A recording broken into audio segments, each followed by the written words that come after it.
would you look at that? We made it to issue 22. That's crazy. We open out with these 90s rejects skating through a crowd, stealing people's valuables. And if there's one thing about the 90s, everything is going to be extreme.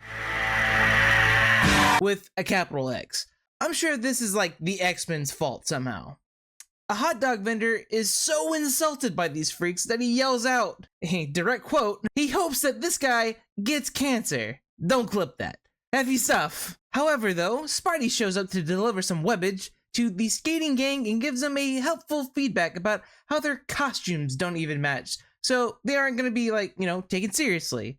Is this supposed to be Ultimate Speed Demon? I don't really know. But as we take off, we get arguably, the best shot in all of Ultimate Spider-Man. I mean, look at this thing. I remember seeing this drawing everywhere in like the mid-2000s. In the next scene, Pete is rushing around, already late to his class. This kid still can't get the balancing act down of being, Spider-Man. But then again, is there any Spider-Man that does? Well, will there ever be a friendly neighborhood, got his shit together Spider-Man? After class, Peter and MJ are walking down the hall. MJ is super excited about Peter's victory against Kraven and Doc Ock. We also learn that Kraven's show got canceled after this, fight. It's a beautiful reflection of how Kraven's movie got all the Sony's Spider-Man villain projects canceled. Allegedly. Peter and MJ are going to lunch as Peter tells her how he got grounded from coming home late last night after the fight. MJ tries to come up with, ways around being grounded, suggesting that she could just sneak over, which the goodest boy, Peter, rejects. She gets a little annoyed. How come he gets to keep a secret that he's an entire superhero, yet it's too much for her to sneak over? Yeah, okay, fair. She got you there, Pete. Although she doesn't seem too beat up about it, since she ends up suggesting that they just make out under the bleachers at school instead. Ah, man, teenagers. But then again, prodigal son Harry Osborn has returned, which Pete and MJ are pretty excited by.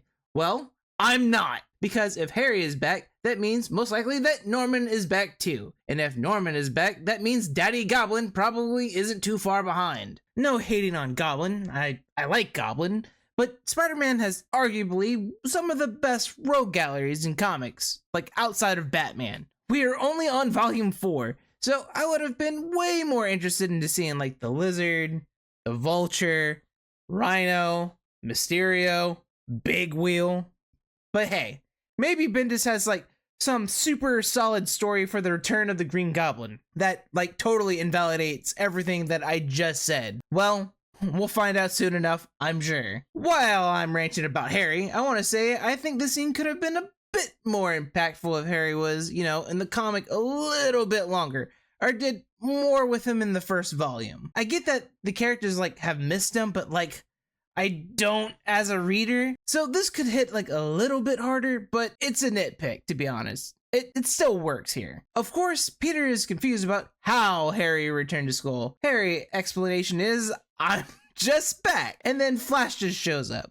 Harry blows up at Flash for not writing him like Peter and MJ did, which I did not know that they did at all, but cool. But Flash just makes an excuse on why he didn't, but Harry just asked Peter if he came out of the closet yet. And the rest of the Midtown High gang, including Gwen, rag on him about being gay. Because that was the go-to insult for high schoolers and most Call of Duty lobbies in like the 2000s. Harry then introduces himself to the new kid Gwen. Having heard about her antics from the principal, Harry is such a Chad here. He invites Peter over to dinner with his dad. What's that green and goblinly shadow behind you, Harry? Harry asserts that the monster at the school wasn't his dad this time, and how he was traumatized by his mom dying, and that the accident that his dad was in. Sounds like someone gaslit Harry. Later, Peter swings off back home, just in his civilian attire. Bro, what if someone sees you? Then again, might be weird to see full bright-ass red costume Spider-Man show up your house. No winning, I guess, but dude, just take like the subway or something. Peter then believes two things. First, that Harry is wrong about the whole goblin thing, about him being his dad. Second, that his dad knows that he is Spider-Man. I would also be like super worried. He goes on about how he doesn't want anything from or anything to do with Norman. He just wants to go to school, be Spider-Man, go to college, and marry MJ. Marry? High school behavior. But as soon as Pete gets home, there's a limo outside waiting for him. Aunt May completely has changed on her tune about Peter being grounded because the limo outside. Good to know that her morals can be bought. Peter, understandably, has an uneasy ride to the Osborn's place and meets up with Harry, who jokes to Peter about, you don't say no to an Osborn. Why you gotta say it like that? I need an adult. I am an adult. Harry spills the beans to Peter about MJ being in love with him, catching Pete off guard. Can you kids slow your roll a bit? Harry also talks about Gwen and how he's looking to get to know her better. Harry runs off to finish therapy. Good on him. But it leaves Peter stuck talking to Norman Osborn, one-on-one, man-to-man, goblin to spider. We cut to the chase. Norman knows he's Spider-Man, doesn't approve of it, and thinks Peter is childish, and tells him to stop being Spider-Man. To help prove his point, he turns into the Goblin. Well, that escalated quickly. What a note to end on for issue 22. Issue 23, we got Goblin able to fully speak, which is really impressive compared to the last time. Also, he's completely green now. Goblin explains to Pete that he's hired a hypnotist to mold Harry into the son that he's always wanted. Then, Goblin takes another formula to turn back into Norman. Could you imagine every time you wanted to use your superpowers, you had to take like a shot, and then to turn back, you have to take another one? Also, that's like straight up a weakness. Fighting Goblin, have a couple of those lose your powers shots, and then you can just fight a middle-aged businessman instead. Anyway, Norman pretty much tells Peter he works for him now, and he's gonna put him to work. What does this job pay? Well, Aunt May and Mary Jane get to keep breathing. How about that? Totally freaking out Peter and just another harassing teenagers, Norman, meet back up with Harry to watch an interview that Dateline did with Norman. And this thing is a double-page lore dump. It's interesting. To sum it up, they blamed the whole explosion thing on corporate espionage, specifically pinning it all on Justin Hammer. And since he's no longer around, Norman and Harry can just, come out of hiding. Honestly, I love how connected all of this is. I might have jumped the gun a bit, complaining about the whole Norman coming back so soon thing, because this is really tight writing. Pete pulls off his most scared Parker goodbye yet and heads back home to Aunt May. Peter has a little minty bee with Aunt May, and of course he doesn't tell her exactly what's wrong, but he does apologize for his behavior lately. Aunt May and him make amends, but again, she's still pretty much in the dark about the whole thing. Later that night, MJ calls Peter. He's still freaking out a bit, understandably. MJ asks him a whole bunch of questions, and Pete isn't giving her a whole bunch of answers. He asks her to come over, but she's like, it's almost 11. I mean, this guy is really freaking out, but all seriousness, it makes sense. Peter's way over his head. Unlike Kingpin and Doc Ock, Norman knows everything about him, so his loved ones are really in danger this time. Norman is also, super resourceful, and most of all, super ruthless. I've also said this before, he might be Spider-Man, but he's still just 15, has no mentor, and is very much a rookie superhero.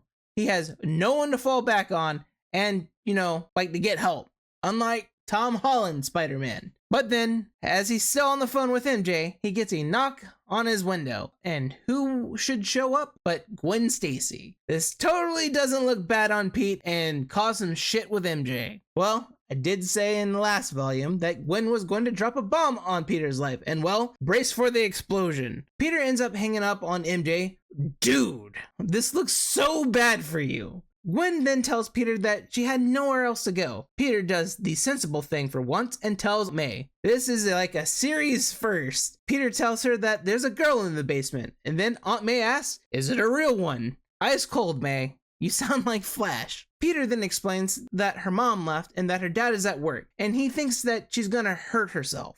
May flies out of there and starts cooking up with the speed of 1,000 concerned grandmas. She cooks for Gwen until her dad shows up. Now, if I'm being honest, I'm not entirely sure what was going on here. I know that the Stacys are going through it. Was Gwen locked out of her house? Did she just need a friend, someone to talk to? It's not really said, but I believe that's what's, being alluded to here. The next day, Peter is telling MJ about what happened with Gwen last night, and before he can tell her about the Osborns, Gwen jumps on his back.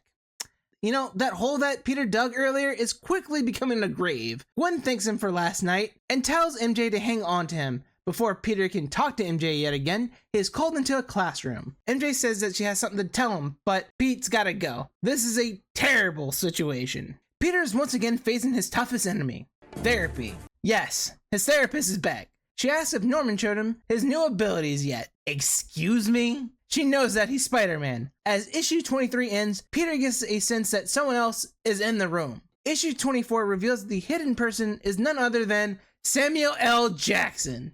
Does he look like a bitch? I mean, Nick Fury. Side note, this version of Nick Fury is where the idea to cast Samuel L. Jackson came from. Fury then turns out to be pretty famous as we find out that S.H.I.E.L.D. is the biggest peacekeeper force in the world. This guy was in Time magazine and everything. So yes, Peter knows who he is. Peter wants to know how Fury knows that he's Spider-Man. Well, Pete, you really haven't done a great job of concealing your identity thus far. Even Kong figured it out last volume. And dude, this is Nick Fury. He's gonna know everything about everything. Fury reveals that he doesn't have the jurisdiction over Spider-Man yet, but only because he's a minor. And Aunt May has jurisdiction over him right now. He goes on to tell Peter that Norman is planning to use him to take Fury out. Peter, confused, asks why, and Fury just, straight up tells him. The whole Oz formula 5-hour energy shot thing was intended to create a super soldier serum, and S.H.I.E.L.D. was the buyer. Osborn could not deliver, and that pissed off Norman. So instead, Norman used the formula on himself, as he knows, and then blames this on Nick Fury. What? How dare you make me do this to myself? Pretty cut and dry. So honestly, it's kind of Fury who is behind everything, and Peter's just like, well, then just arrest him or shoot him or something. Sam says that they legally can't spy on Americans on American soil. Snowden anyone? So they can't do anything. Fury pretty much comes here to drop by and tell Spider-Man, well, you're on your own, kid. Fury says that they can only help if Norman actually attacks May or MJ. That doesn't, sit well with Peter. Like many millennials, Peter doesn't have any faith in the government or law enforcement. Peter then hits the good old Parker goodbye, sees MJ and Harry and says to himself, absolutely the hell not, and then decides to hit a double Parker goodbye. I really need to start a Parker goodbye count. He ends up back home with the limo parked right outside his place. Aunt May is about to get in. Peter tells her that he doesn't want to go. Aunt May then drops a line from Uncle Ben, and it's not the one that you think. She says, never met a man with money who hadn't stepped on someone else to get it. And damn, that is still very much insightful. They both decide not to go. Later, Spidey takes a thoughtful spider swing around the city. What is he gonna do about all of this? He even considers that he might have to turn himself in and stop being Spider-Man. Then, Goblin shows up, mad that he hasn't thrown his costume away yet. Spidey ends up confronting him, saying that he never did anything to him and that Goblin did all of this to himself. Which, yeah, that's completely true. A very good point. Goblin just kind of laughs at him. Peter ends up just calling him a jackass. And, well, Pete, you can't argue with Crazy. Crazy Norman says that he gave him his genetics, so all of his responsibilities are to him, and he's going to, learn him something. Goblin then pulls a Parker goodbye, and then, well, probably a mistake for Peter to let him go. So the issue ends with Harry and MJ just hanging out at the bottom of the tower, and Norman comes in and snags MJ so hard that she ends up losing her shoes. Oh no, not my J's! And off they go into the night. Issue 25 opens up with Peter facing his worst nightmare. Goblin has directly attacked one of his loved ones. But before we get to that, we flash back 20 minutes to Harry being hypnotized to love his father. I don't know, man, this feels weird. I think the kids use the word ick these days. I'm assuming this is Norman making Harry, be loyal to him. The doctors then go to see Norman about a concerning matter. It seems pretty important, but Norman dismisses him because the Peter Parker issue is way more pressing. Norman roids out to takes off to deal with Spider-Man. However, we do see the world through Norman's drugged up goblin eyes, and he has a lot of thoughts. Spider-Man appears to be some sort of mutant? No, not that kind. Sorry. You know what I mean. But it all repeats the last issue, and we can see crazy Norman's thoughts. It's all over the place. We then cut to Spidey chasing Goblin. They then stop at a bridge, and Goblin just tosses MJ off the bridge. This seems oddly familiar. Spidey then jumps after her and shoots a web to pull her towards him. We then close the issue with Spidey cradling MJ, unsure if she's alive or dead. Issue 26 opens out with Nick Fury at the Tristillion. He's freaking out that Osborn is kind of controlling the situation. As soon as MJ is thrown, he calls for them to take the shot, since, we established that now he legally is able to do so. Good old Nick Fury, treating everything like a pawn. 2 helicopters shoot at Goblin. It just pisses him off. Norman then responds with a fireball cast in a level 9 spell slot. It does turn out that MJ is alive, and not happy, but definitely better off than 616 Gwen. Peter gets her to get a cab and tells her to hide at their spot. Of course, MJ is arguing the whole time. Peter takes the Web Express up there real quick to sneak attack on Goblin. Of course, that does annoy him, but Spidey just starts beating the brakes off of him. And then we see Goblin's blood is orange? That's definitely not normal, Norman. Norman, you should get that looked at. Norman then throws him away like, wadded up receipt, and then just takes off. So, just how strong is this new Goblin? But Norman lands back at his place, and then we find out that the formula does wear off, so it really is like a 5-hour energy shot. Harry then shows up, surprised by the Goblin, but Norman just smacks him, knocking him out. Norman then doubles the doses to get an even beefier Goblin. Norman. Dude, that cannot be good for your blood. It's already orange, man. Spidey shows back up and they, yet again, start slugging it out. Harry then wakes up to see them fighting. Conveniently, Peter's mask has been torn, and we then close the issue out with Goblin choking the life out of Spider-Man. Will Harry do something? It would be very cool of him if he did. It's the last issue in this volume, and we open up with the realization that Peter Parker was getting choked out the whole entire time between issues. Harry is freaking out about the situation, which is understandable. Goblin may be overpowering him, but Spidey, with the help of his webbing, is able to squirm out and then chuck a whole ass table at Goblin. Then, the shield choppers finally decide to fire missiles at Goblin. Who cares about stupid teenagers? However, the table that Peter threw at Norman is knocked out of a window. Peter then goes after it, but Norman doesn't care about civilian casualties. And then Harry stabs his dad with some sort of spiky debris. Guns? Yawn. Who cares? Spiky objects? Woo! Yeah, baby! Way to go, Harry! Norman then turns back to normal. Peter then goes to comfort Harry, but Harry passes out. Now that the fight is over, we don't need them. Shield just, shows up. Nick tells Pete that they will take Norman and Harry to, try and help them. Well, help Harry anyway. Peter, of course, is mad, but does get some praise from Nick. Nick then advises Spidey to enjoy his youth and not to involve MJ with any more of his, stuff. He then tells Pete that he can deal with more of the big world stuff later when he's older. But Pete says he doesn't want to deal with it at all. Nick all but laughs in his face, telling him that, well, once he's 18, he belongs to him, since, he's an illegal genetic mutation. Of course, we get another Parker goodbye, but we do get the sense that he won't be able to run away forever. Peter then shows up at his hideout to find MJ. MJ is okay, but of course, she's visibly shaken. Peter then gets upset that she didn't listen to him about Norman, but MJ tells him that he didn't tell her anything, which is true. He meant to, but, got distracted by all the stuff that was going on and failed to inform her. This caused her to not make, informed decisions. So honestly, she's got a good point. This is on you, Pete. MJ then asks Peter about Harry, and Pete just says that he's gone, and he doesn't want to talk about it yet. And that's what ends the volume. Volume 4 is pretty good. I still stand by my previous positives that Ultimate Spider-Man really excels at portraying the struggles in Peter Parker's social life. However, I also think that Harry has been slightly mishandled so far. I still also think that MJ has also been mishandled too.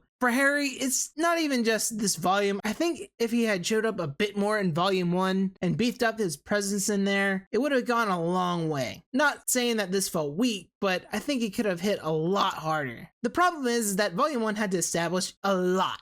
I get the situation that hindsight is 20/20 here. It's great that MJ actually does have something to do in the main plot of this volume. The complications and the cracks in her and Peter's relationship have really, started to show up here, and it's pretty realistic, and the drama is great. It's just, again, who is MJ outside of her relationship to Peter? I couldn't tell you. And I know this book is called Ultimate Spider-Man, not Ultimate Mary Jane Watson. I just like my characters to be layered like an onion. chicken or a beefy burrito. I do like that Nick Fury showed up, as it opens up like a lot of world building for this universe, and this is something that I find that Bendis does very, very well. The world building. Every volume has done a great job of making this world feel more grand. This volume also ties heavily into volume 1, and we get a lot of answers. Like, why were they working on this formula? It also hints at Spider-Man's tragic future, which also adds a lot of stakes here. Even after I finish this volume, I'm still on the fence if I like Norman being back this early, or if we should have had something before this. It's great that he isn't just like a rampaging, mindless monster like last time. The thing is with Goblin is that